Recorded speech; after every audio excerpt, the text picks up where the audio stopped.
13h à Kinshasa et à Brazzaville, mesdames et messieurs, c'est l'heure de vous informer. Bienvenue à tous à cette session d'information sur Canal Futur Télévision. Le président de la République, Félix Tshisekedi Tshilombo, a ouvert ce matin le forum sur la vaccination et l'éradication de la poliomyélite en République démocratique du Congo. Deux ministres, gouverneurs des provinces, des ambassadeurs prennent part à ces forums qui se tient à Kempinski Hotel du 22 au 23 juillet. Nous y reviendrons dans nos prochaines éditions. Et la présidence de la République démocratique du Congo va octroyer plus de 100 motos aux motocyclistes de Kinshasa qui ont vu leur moto être ravie depuis 2018. Annonce faite par le directeur de cabinet du président de la République, Vital Kamerhe, au terme d'une audience qu'il avait accordée à une délégation de ces motocyclistes communément appelés Wewa. Suivez.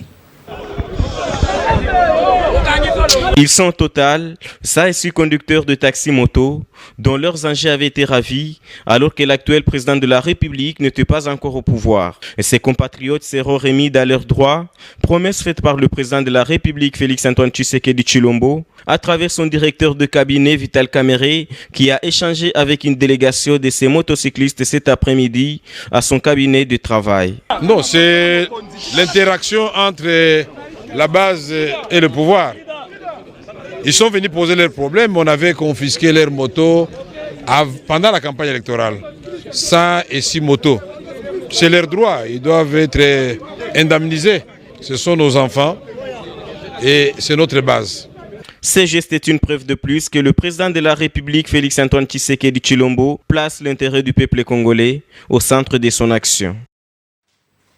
Changeons de chapitre à présent. À Kinshasa, aucune marche ne sera autorisée jusqu'à nouvel ordre. Ainsi a donc décidé le gouverneur de la ville-province de Kinshasa, Jean-Tini Ngobilambaka. C'est le patron de la police ville de Kinshasa, le général Silvano Kasongo, qui l'a fait savoir à la presse.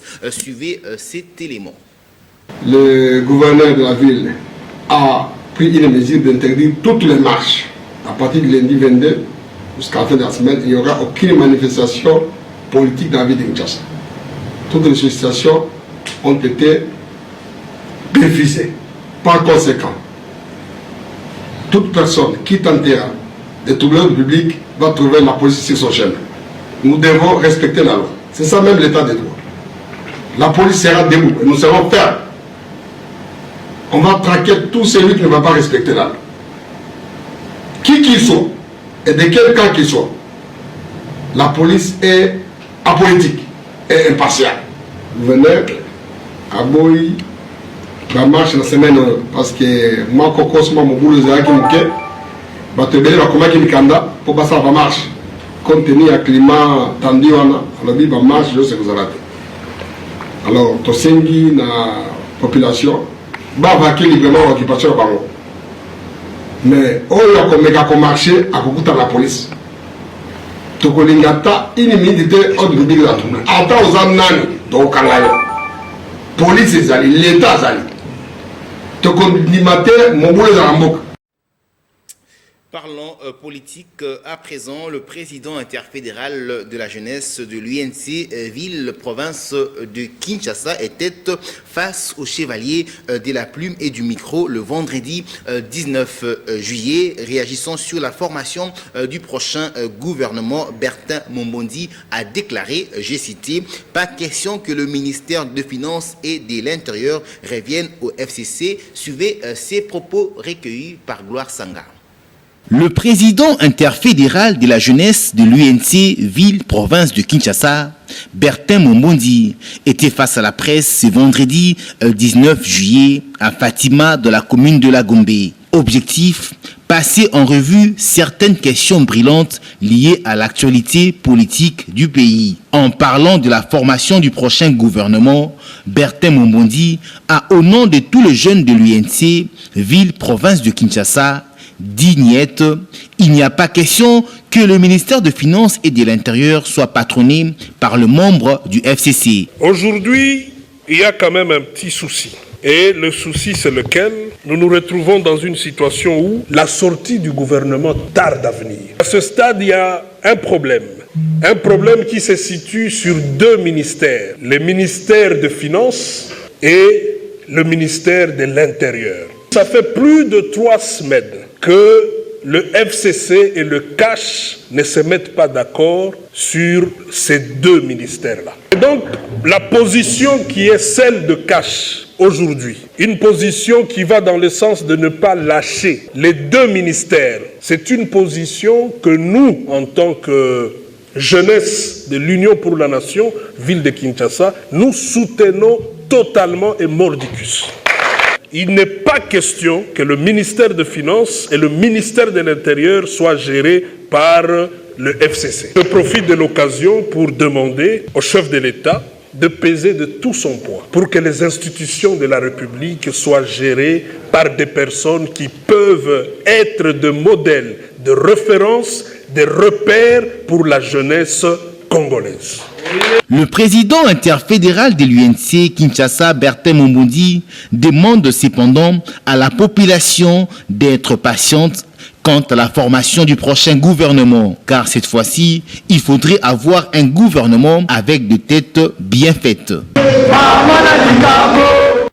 Toujours en politique, Magloire Lando, interfédéral adjoint de l'UNC, chargé des monitoring, a effectué le week-end dernier plusieurs visites surprises auprès de quelques fédérations de ses partis chers à Vital Kamerhe. Il était question de savoir comment fonctionnent ces fédérations. Suivez.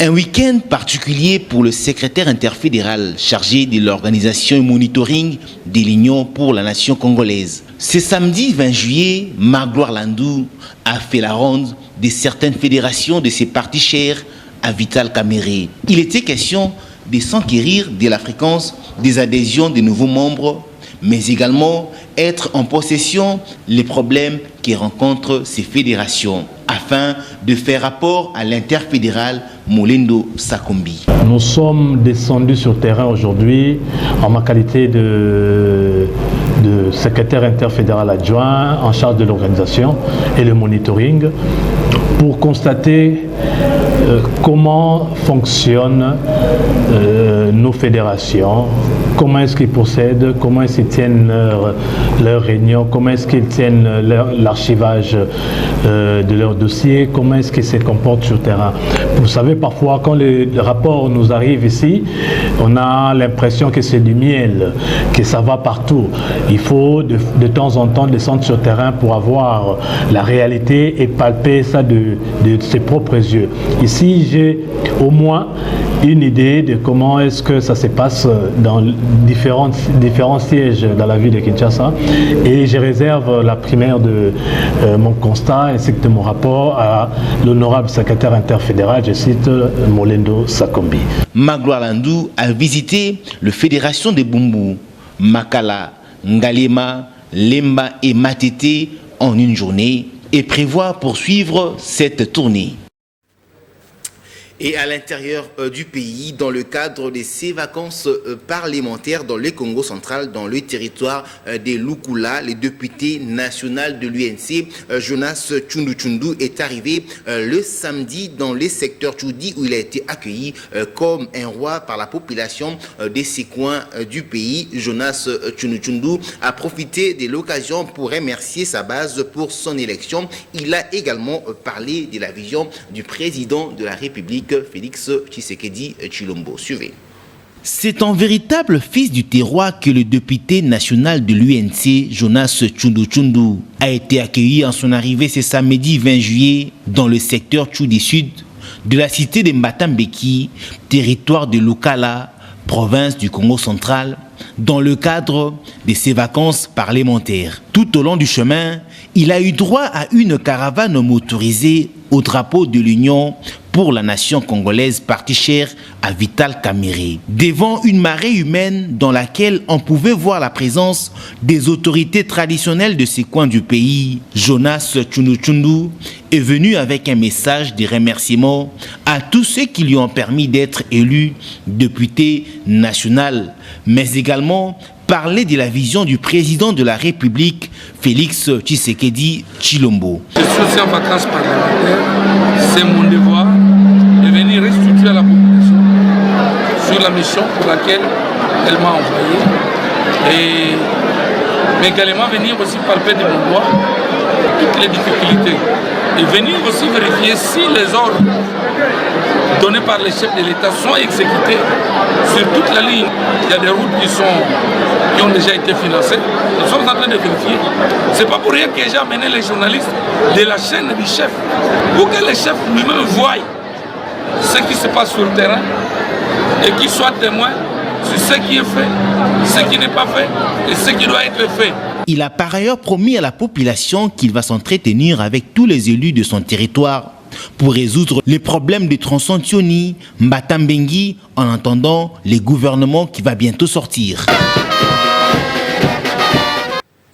Retournons à Kinshasa et rendons-nous dans la commune de Ndjili où le numéro 1 de cette municipalité a lancé le week-end l'opération Kin Bopeto, opération initiée par le gouverneur de la ville-province de Kinshasa, Jean-Tini Ngobila. Suivez.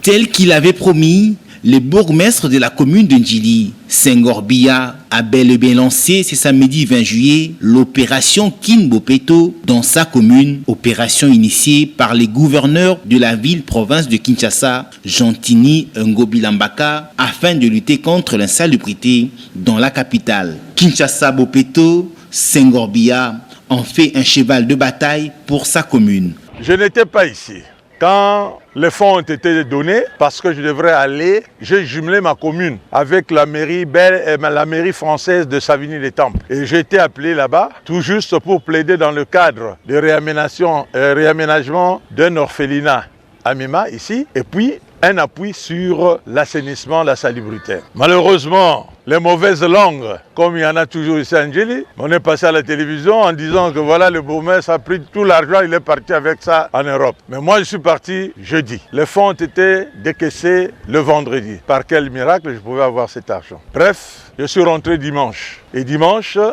la nuit, aujourd'hui, tout a été mis en œuvre pour que nous puissions lancer l'opération Ndjili Bopeto. Comme vous voyez, il y a déjà l'insigne là-bas. C'est sous l'impulsion de son Excellence, Monsieur le gouverneur de la ville de Kinshasa, Jean-Tini Ngobila. Nous avons commencé par la sensibilisation. Parce que les ordures ménagères, la saleté vient d'où? Dans les parcelles, c'est là. Donc il faut d'abord sensibiliser les chefs de rue, les chefs de quartier, les églises, les écoles, parce que l'assainissement de la commune de Ndjili, ce n'est pas l'affaire du bourgmestre, c'est l'affaire de tout le monde. Signalons ici que le bourgmestre de la commune de Ndjili avait décidé de la fermeture des terrasses qui longent le boulevard Kimbuta jusqu'à ce que leurs propriétaires s'y mettent pour faire un bon entretien de l'espace.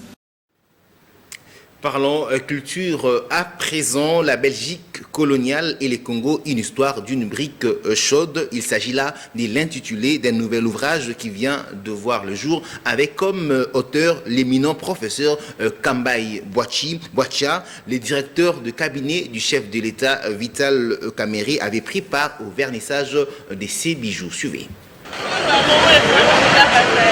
À travers cet ouvrage, l'auteur épluche le comportement de la Belgique dans sa relation avec les Congos et les Congolais, caractérisée par plusieurs histoires qui s'affrontent, notamment celle de Léopold II, du roi souverain de la Belgique, sous l'État indépendant du Congo, et celle des 300 familles belges rentiers du Congo. Le professeur Kambai Boachia fustige le comportement manifesté par le Belge, lequel comportement avait mis à mal la nouvelle espérance congolaise au lendemain du 30 juin 1960. Cet ouvrage riche et très mémorable aura réussi à reconditionner les Congolais et les invite à un nouveau combat du siècle après l'époque coloniale sombre, estime le professeur Nyabirungu dans sa présentation de l'ouvrage. D'où il nous résume sa trialectique existentielle, reflétant une triple crise personnelle, expérience de la colonisation belge et de la décolonisation. Bien avant de le porter sur le fonds Bâtiment, le directeur de cabinet du chef de l'État, Vital Kamerhe, a établi la similitude entre cet ouvrage historique et sa thèse de doctorat qu'il s'apprête à soutenir d'ici octobre de l'année en cours à l'Université américaine de Grèce. Pour lui, le premier facteur du développement d'un pays est la maîtrise de son histoire. Donc l'opinion doit retenir que nous devons nous approprier notre identité. Et Patrice Emery Lumumba avait dit qu'un jour viendra où les Congolais vont écrire leur propre histoire sur une page blanche. Et vous savez, Simon Kimbangu l'avait dit qu'un jour viendra où les Congolais seront maîtres de leur destin, pour ne pas dire qu'ils seront supérieurs à ceux qui les ont colonisés. Et donc ici, quand nous lisons, nous allons voir tous les méandres de l'histoire, comment depuis l'époque indépendante du Congo, en passant par la colonisation, c'est la même réalité. Et même après, ça continue, parce que nous avons oublié une chose, c'est l'indépendance économique, alors que nous avons tout pour devenir économiquement indépendants.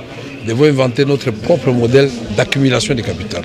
Préfacé depuis 2013 par le feu professeur Philippe Bioya, la cérémonie de vernissage de cet ouvrage s'est déroulée devant un parterre de la crème intellectuelle congolaise composé de professeurs d'université et autres chercheurs. 13h17 à Kinshasa, fin de cette session d'information cadrée par la Mama Bweko, réalisée par Jovial Makuna. Mesdames et messieurs, merci de l'avoir suivi. Au revoir et bonne suite de programme sur votre chaîne Canal Futur Télévision.